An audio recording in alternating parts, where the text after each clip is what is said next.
गोजोन्थों खुलुमबाय। दिनै आं दुलाराय बिजिनि हादाबसानि सिबिनां रायजो आइ आफा बिदा फंबाय बिब' बिनानावफोरनो फैगौ जानो गोनां आसाम रायजोनि बिधान सभायाव 33 नं बिजिनि जेनेरेल बियाबाव उदां बिजाथि महरै गसंनो सिगांबोनायनि खोथाखौ बुंथिनो ओंखारदों। नोंथांमोना आंखौ सासे रोजाबगिरि महरै सिनायो। नंगौ, आर्टिस्ट आर गार्डेनार्स अफ द ससाइटि।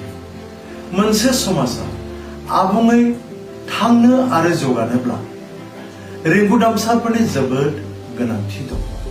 बिदिनो समाव नांगौथिखौ मोनदांनानै आं रोंगौदामसा महरै लोहाबनानै बर'नि रोंगौदाम फोथाराव नांथाबनानै खामानि मावदों आरो दुलाराय बर' रायजोफोरा आंखौ अनसायनानै गोजौ थाखोआव दैखांदों। बिनि थाखाय आं आंनि हारिनि बयखौबो साबायखर होयो।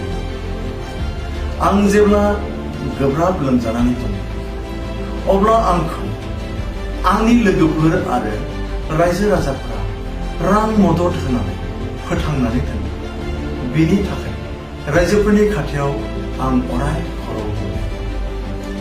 खोथाया जादों, आं दिनै मानो राजखान्थिनि फोथाराव ओंखारनो गोनां जाखो? नुनो मोनदों दानि राजखान्थिगिरिफोरनि राजखान्थिखौ गावनि उदैनि सुजुग लानानैल' गेलेनाय। ओजोंहाय बिसायख'थि समाव रायजोफोरनो गोदै गोदै मिजिं होनानै भट बिख'नानै देरहानायनि उनाव गावजों आगसि आगदा थाफाग्रा सासे सानैखौल' देरख्ल' होनानै आरजाया फर्मुलाया गोग्लैसोनाय जोंनि सादा बुसा रायजोफोरखौ जुब्रायैनो दोनदों।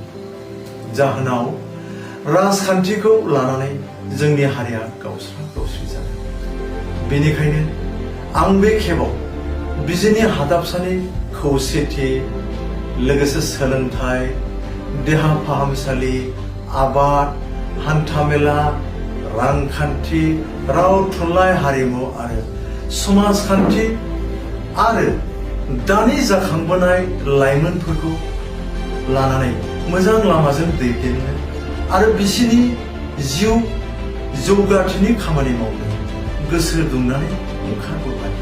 मिजिंथियो रायजोफोरा आंखौ अनसायनानै देरहासार खालामगोन। गोजोन्थों।